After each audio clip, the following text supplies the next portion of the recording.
안녕하세요. 행복드림 윤춘모입니다. 오늘은 우리 경민대학교 사회복지과의 교수로 계시는 김영기용 교수님께서 제 연구실에 찾아오셨거든요. 오늘은 우리 김영기용 교수님하고 몇 가지 대화를 좀 나눠보는 시간을 갖도록 하겠습니다. 김영기용 교수님 안녕하세요. 네, 안녕하십니까. 김영기용 교수입니다. 네, 반갑습니다. 네, 반갑습니다.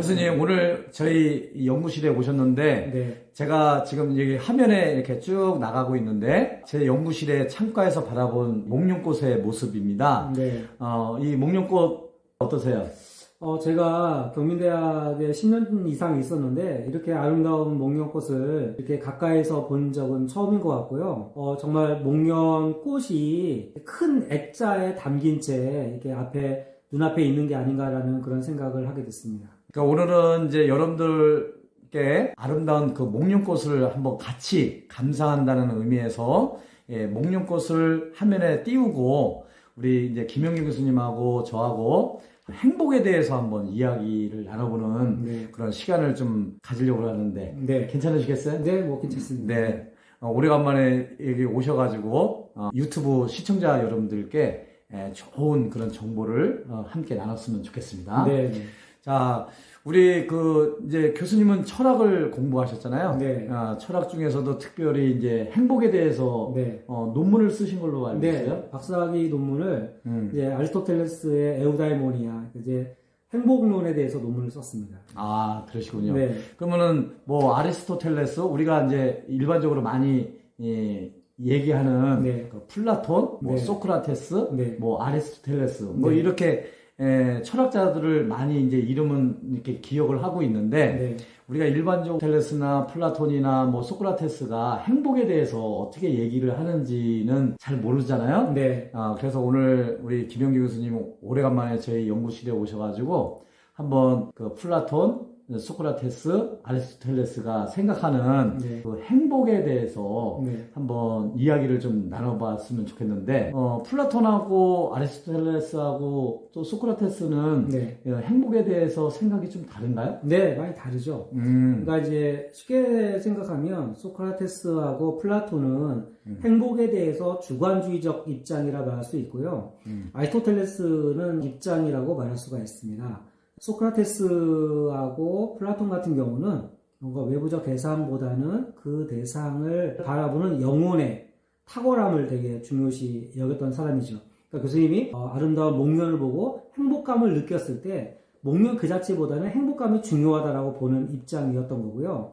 아리스토텔레스는 플라톤의 제자였음에도 불구하고 이제 현실적인 사람이었습니다. 그래서 우리가 행복해지기 위해서는 주관적 행복만으로는 안 되고 객관적 행복과 조화를 이루어야 되고 객관적 행복의 조건을 갖춘 사람이 그렇지 못한 사람보다 행복할 가능성이 높다라고 이해하겠다는 점에서 좀 다 차이가 있다고 할 수 있습니다. 그러면은 좀 쉽게 말하면 플라톤과 소크라테스는 약간 주관적 개념의 행복을 얘기를 한 반면에 아리스토텔레스는 현실주의적인 입장에서 어떤 객관적인 행복에 대한 그런 관심을 많이 가졌다 이런 말씀인가요? 네, 철학자의 생각이 되게 다중적이기 때문에 이렇게 단정적으로 말하기는 어렵지만 일반적으로 두 가지로 구분한다면 그렇게 구분할 수 있을 것 같습니다.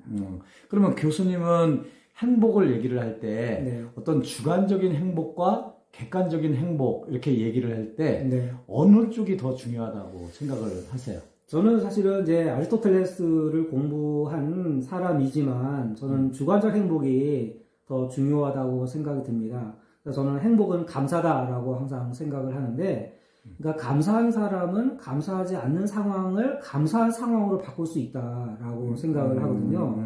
행복하다라고 생각하는 사람은 설사 행복하지 않은 상황도 행복한 상황으로 바꿀 수 있다라고 생각을 하는 거죠. 어떤 철학자를 얘기할 때 우리가 세상을 바꿀 수는 없지만 세상에 대한 나의 태도를 바꿀 수 있다라고 하는 거예요. 그런 의미에서 우리가 요즘에 사는 게 뭐 코로나거나 경제적 어려움이 있잖아요. 근데 그걸 바꿀 수 없지만 그것들을 바라보는 우리의 태도와 우리의 해석을 바꿀 수 있다라고 하는 거죠. 그렇게 본다면 사실은 조금 저는 객관주의적 행복감보다는 우선순위를 따지자면 주관주의적 행복에 조금 더 가깝지 않나 생각이 듭니다.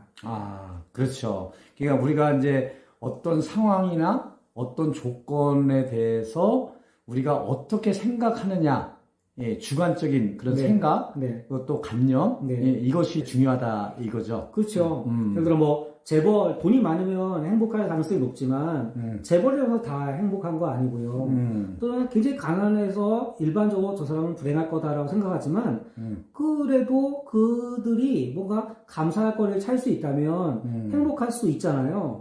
그런 의미에 본다면 행복은 객관적인 행복의 조건도 무시할 수는 없으나 본질적으로 행복에 도달하는 것은 인간이 뭔가 의미의 존재이고 해석의 존재인 한에 있어서 주관적 행복이 좀 더 중요하지 않을까라는 생각을 합니다. 아, 그렇군요.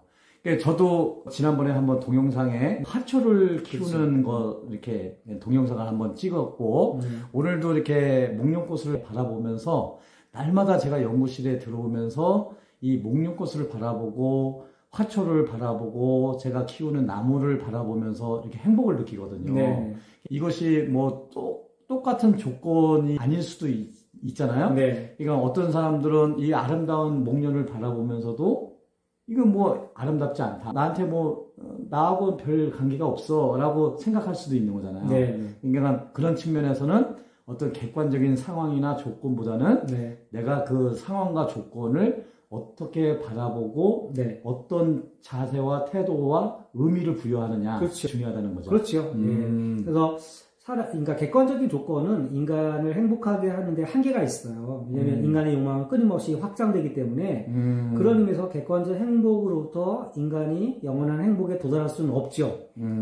아무리 좋은 걸 사더라도 그것의 만족감은 얼마 가지 않아서 없어질 것이기 때문이죠. 네. 그러니까 결국엔 우리가 지속적으로 추구할 행복은 그런 객관적 행복보다는 이렇게 우리의 영혼과 정신 속에서 지속되어지는 그런 의미의 행복이 더 중요하지 않나라는 그런 생각을 하게 됩니다. 그래요.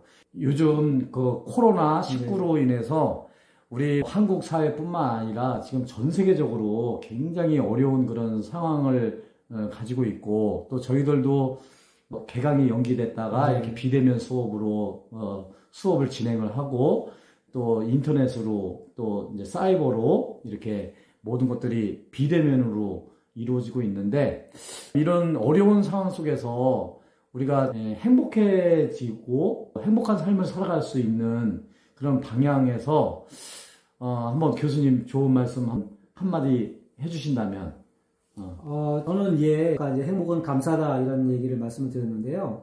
사실은 이번 이런 사태를 통해서 우리가 연대까지 누렸던 삶이 참 감사할 대상이었다. 그리고 행복했어야만 했던 건데 사실은 감사하지 못하고 행복하지 못했던 게 아닌가. 그렇게 느끼지 못했던 거죠? 그렇죠. 네, 그렇습니다. 일상적으로 우리가 학교 와서 강의를 듣고 또 강의를 하는 게 너무나 당연한 것이라고 생각했지만 사실은 당연한 게 아니었던 거죠. 그런 의미에서 저는 여러분들이 지금 어려운 상황에 많이 계신 분이 있겠지만 그럼에도 불구하고 이것보다 상황이 더 나쁠 수도 있었는데 이 정도라도 내가 생활하고 이렇게 한다라고 하는 것 자체가 감사한 게 아닌가. 그러면 뭐 이 어려운 시기가 곧 지나갈 수 있지 않을까 생각이 듭니다. 네. 그러니까 그럼에도 불구하고 감사하고. 그렇죠. 그리 할지라도 감사하고. 그렇죠. 네. 그래서 늘 감사를 하다 보면 우리가 행복해질 수 있다. 이런 말씀이죠. 네. 뭐 영어로 말하면 because of, 뭐 아시잖아요. because of. 뭐뭐 때문에 행복한 게 아니라 in spite of. 그러니까 뭐뭐임에도 불구하고인 거죠. 그러니까 행복이라고 하는 것은 because of가 아니라 in spite of. 뭐뭐임에도 불구하고 행복감을 느낀 사람이 행복에 더 도달할 수 있지 않을까 생각이 듭니다. 그래요. 우리 요 목련꽃을 이렇게 바라보면서 참 아름답지 않아요? 네. 그죠? 너무나 아름다워요. 그래서 아주 사소한 거지만 목련꽃이든지 또 조금 있으면 이제 벚꽃도 이제 활짝 또 피게 되겠죠. 네.